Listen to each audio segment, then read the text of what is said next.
Bonnie Tyler had one of the biggest voices of the 80s. 50 years in the business. A song that still tops charts decades later. But when she passed away this week at 75, one question kept popping up everywhere. How much was she actually worth? And did she really earn far less than fans think from the song that made her a legend? Every headline seems to say something different. So let's dig into what's actually true. First, what happened in her final months? In May of 2026, Tyler had emergency surgery near her home in Faro, Portugal, for a perforated intestine.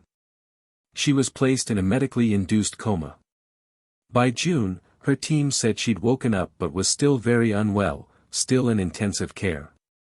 Her tour dates got cancelled.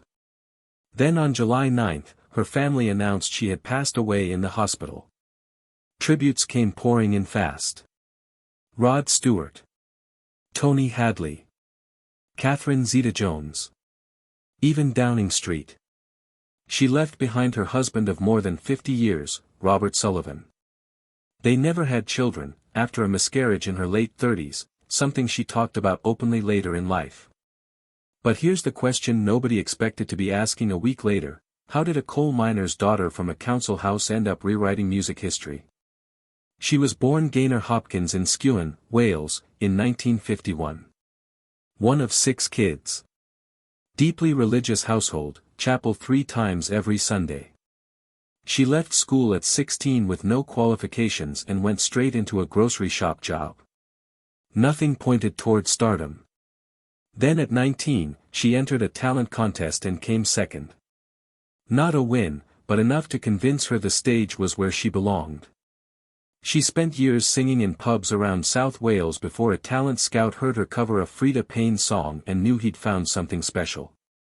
That led to a record deal in 1975. And Gaynor Hopkins became Bonnie Tyler. Here's the twist almost nobody talks about. That raspy, husky voice everyone recognizes instantly. It wasn't natural. In 1977, she had surgery to remove vocal nodules. The surgery was supposed to fix her voice. Instead, it left her with that growl. In other words, the sound that made her famous was basically an accident. That same year, her single, It's a Heartache, hit the top 5 in the UK. She was officially a star. But the real explosion was still coming. In the early 80s, she teamed up with songwriter Jim Steinman, the same man behind Meat Loaf's biggest hits. Together they made Total Eclipse of the Heart, released in 1983. It didn't just chart. It hit #1 in both the US and UK, making her the first Welsh artist ever to top the American charts. Then came Holding Out for a Hero, which later soundtracked Footloose and became a karaoke classic for generations. Here's where it gets interesting. Decades later, this song didn't fade into nostalgia radio like most 80s hits do.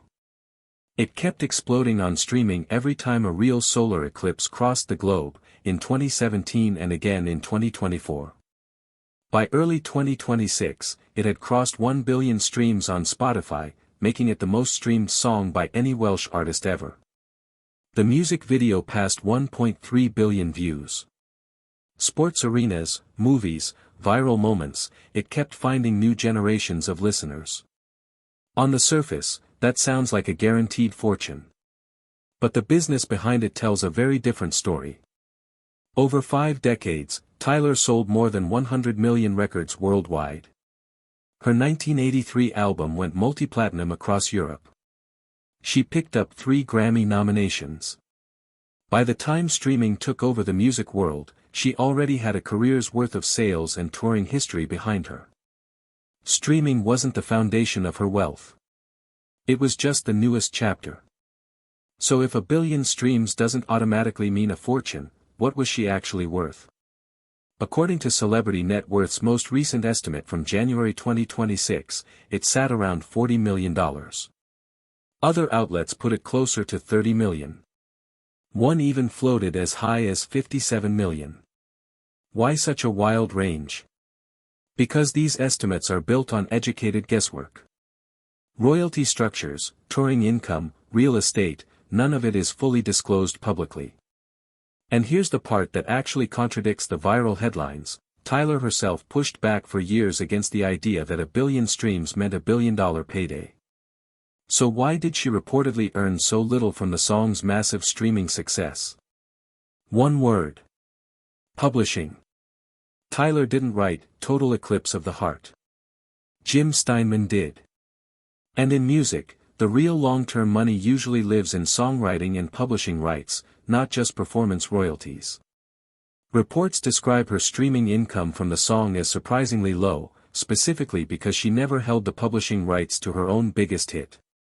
One breakdown called it a reality check for the whole industry.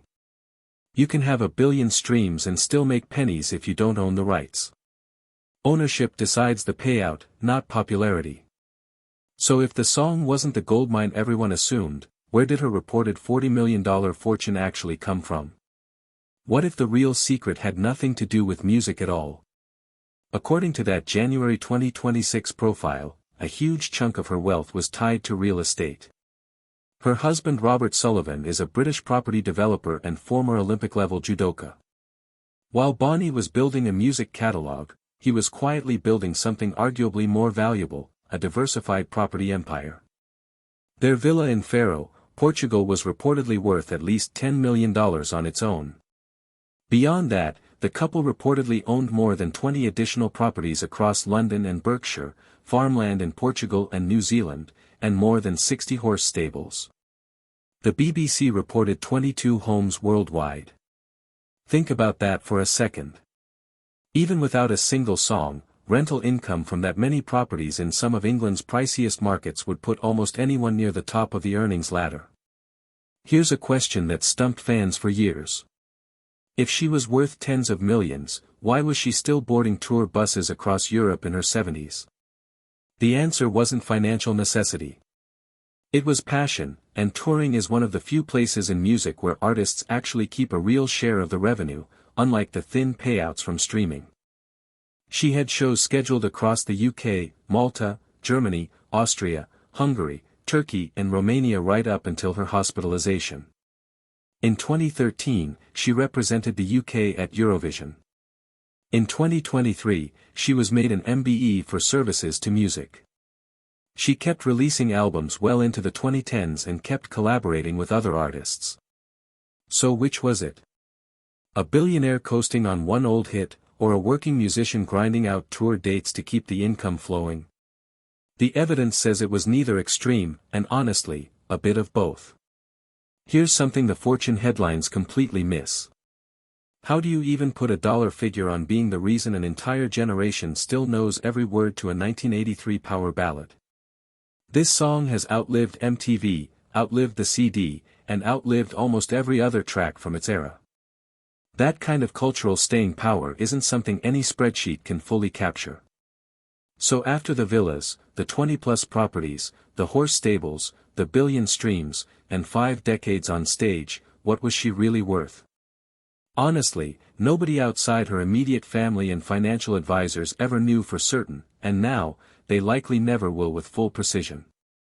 The most consistently cited number is around $40 million, with credible estimates ranging from $30 million up to $57 million. None of these numbers come from a will or an official filing.